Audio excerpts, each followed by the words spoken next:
फिर परमात्मा ने, कबीर परमेश्वर ने उस सिकंदर लोधी के सामने एक और अनहोनी की। सिकंदर लोधी ने स्वामी रामानंद जी, महर्षि रामानंद जी की गर्दन काट दी थी और परमात्मा ने उसके सामने जीवित करके खड़ा कर दिया था, जीवित कर दिए थे। सिकंदर लोधी के साथ बनारस में, यानी दिल्ली से गए थे वो, उसके साथ उनका एक धार्मिक पीर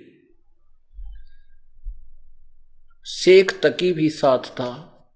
लेकिन शेख तकी स्वामी रामानंद जी के आश्रम में नहीं गया था, वो रेस्ट हाउस में ही रह गया था, ये कह करके कि मैं उन काफिरों के आश्रमों में नहीं जाता, सिकंदर आप जाइए। अब सिकंदर का तो फांसी गल रही थी, सिकंदर लोधी को तो बहुत भयंकर रोग था और मरता क्या नहीं करता। वो चला गया, ठीक है पीर जी आप विश्राम करो, मैं परमात्मा कबीर जी से आशीर्वाद प्राप्त करने जा रहा हूं। अब सिकंदर लोधी स्वस्थ हो गए, उसके सामने रामानंद जी को जीवित कर दिया कबीर भगवान ने। रामानंद जी के जब उन्होंने कत्ल किया, उनका गर्दन काटी सिकंदर लोधी ने रामानंद जी की, तो उनके शरीर से दो धारा निकली थी, एक खून की एक दूध की। तब उन्होंने कबीर साहब से प्रार्थना की थी रामानंद जी ने कि हे, जब वो जीवित हो गए थे, कि हे प्रभु मेरे शरीर से ये दूध और लहू, ये रक्त कैसे निकला? तो दूध ही निकलना था, चाहिए था, या रक्त, दूध भी नहीं हो सकता, रक्त ही निकलना चाहिए था, ये दूध किस लिए निकला? तब परमात्मा ने कहा था कि एक अच्छे सुयोग्य शिष्य की भूमिका, एक दास की भूमिका भी परमात्मा स्वयं ही करके दिखाने हमें आए थे कि ऐसे अपने गुरु के सामने ऐसी भाषा का प्रयोग करना चाहिए। उन्होंने कहा कि हे स्वामी जी, हे गुरुदेव, आप तो अंतर्यामी हैं, जानी जान है, आप सब जानते हो, आप तो इस दास के मुख से कहलवाना चाहते हो। तब उन्होंने बताया था कि स्वामी जी अभी तक, पहले तो आप अन्य जाति वालों को हे समझते थे, ब्राह्मण वर्ग को ऊंच मानते थे, बाकी जाति वालों को आप न्यून मानते थे।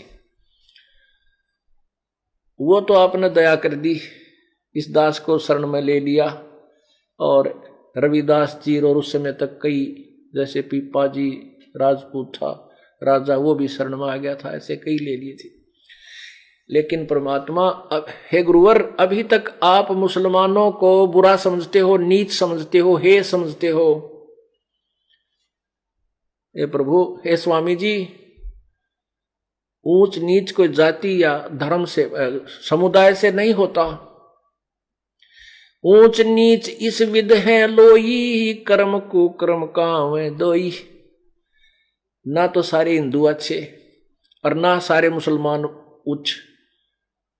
जो बुरे हैं वो मुसलमानों में भी बुरे हैं, जो अच्छे हैं वो मुसलमानों में भी नेक बहुत है, और जो बुरे हैं वो हिंदुओं में भी निरे हैं, और अच्छे भी हैं वो हिंदुओं में भी बहुत कम नहीं है।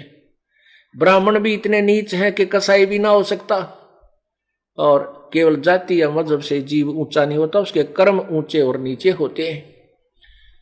जब तक आप बैर भाव से दूर नहीं होगे, राग द्वेष आपके अंदर से नहीं खत्म होगा, तब तक आप मोक्ष अधिकारी नहीं हो सकते।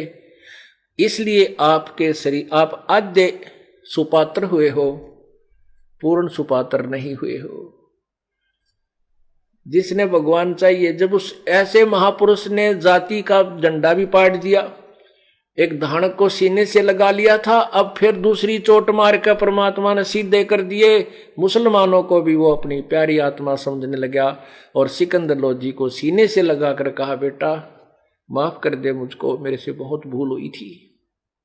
आज मेरा अंधेरा, हृदय का अंधेरा, इस मेरे भगवान ने, कबीर जी ने मेरा हटा दिया। आज के बाद ये दास किसी भी वर्ग के, किसी भी समुदाय के, किसी भी धर्म के व्यक्ति को बुरा नहीं जानेगा, हाँ कर्म आधार से ही उसको निर्णय लेगा। अब सिकंदर लोधी ने सोचा, भाई ये तो भगवान ने पड़ा है, क्योंकि दो चमत्कार एक के चोट में दो चमत्कार दिखा दिए वहीं खड़े खड़े, और फिर भी को उसको भगवान को भगवान नहीं समझा तो फिर अंधा है, वो तो पामर प्राणी है, कृतघ्नी है। लेकिन सिकंदर लोधी क्योंकि राजा जो बनता है वो बहुत अच्छी आत्मा होती है, भले ही वर्तमान में वो अपने स्वार्थवश बहुत पाप कर डालता है, लेकिन फिर भी आत्मा में उसके अंदर कुछ जगह ईश्वर की होती ही है। ये बट नेचुरल होता है। सिकंदर लोधी ने सोचा सबसे ज्यादा झगड़ा हमारा हिंदू और मुसलमान का हो रहा है, और इस परमात्मा को मैं दिल्ली ले चलूं, वहां जाकर ये प्रवचन सुनाएंगे इतने प्यारे प्यारे, जैसे आज गदगद कर दिए इन्होंने। 1-1.5 घंटा भगवान ने इसी सब्जेक्ट पर प्रवचन किया कि हम एक जाति के हैं, हम एक भगवान, जीव हमारी जाति है, मानव धर्म हमारा, हिंदू मुस्लिम सिख ईसाई धर्म नहीं कोई नारा। तुम एक पिता के संतान हो, इस काल ने तुम्हें अलग अलग मजहबों में बांट कर आपस में दुश्मन बना दिया ताकि ये मुझे ना पहचान सके। इस तरह मालिक ने बहुत गहराई की बातें की।